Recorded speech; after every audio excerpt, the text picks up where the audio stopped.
Hey Broncos, it's Sam Frailey here for your Wednesday Sports Update.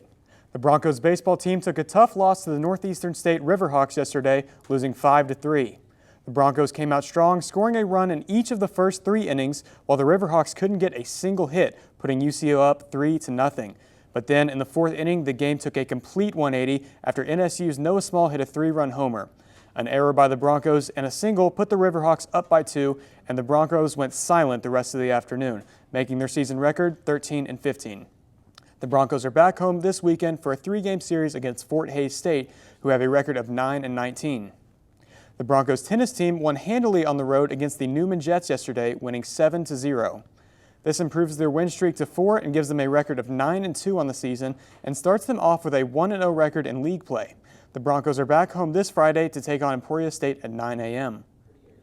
It was announced by the National Wrestling Coaches Association today that Central Oklahoma senior Gabe Johnson has been named Super Region 4 Wrestler of the Year, making him the 18th Bronco wrestler to receive the recognition. In the school's history, Johnson was also named Division II's most dominant wrestler at the national tournament earlier this month. This recognition places him on the ballot for the Division II Wrestler of the Year, along with 5 others from the 6 regions. The NCAA March Madness Sweet 16 tournament begins this Thursday, and if your bracket's as busted as mine, you'll want to make a second chance bracket for any last hope at any bragging rights. The first game kicks off at 6:10 p.m. Central Time with the Purdue Boilermakers taking on the Texas Longhorns in San Jose, California.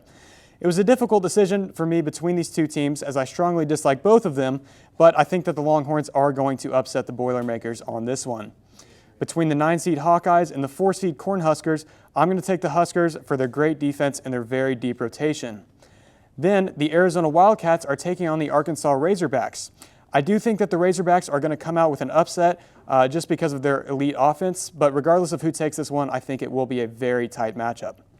The final game of the night will be a very exciting matchup with the Houston Cougars battling Illinois.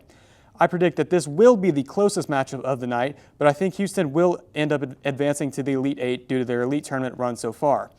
But it's always exciting to see an elite defensive team take on an elite offense. And that is all for Thursday's March Madness matchups, but heading on over to the MLB, their regular season kicks off tonight at 7:05 p.m. when the New York Yankees travel to San Francisco to take on the Giants. The Yankees do have a slight edge coming into this one, but it should be a very competitive matchup either way. Now, Phil, Luke, I want to go back to March Madness for just a second here. Do we have any thoughts on my picks for the Sweet 16? You're wrong. No, but Purdue, Texas over Purdue is crazy to me. But Texas over BYU, honestly, was kind of crazy, as was Texas over Gonzaga. So I guess they could do it. I think Purdue's too good, though. I think I'm personally just a Texas hater.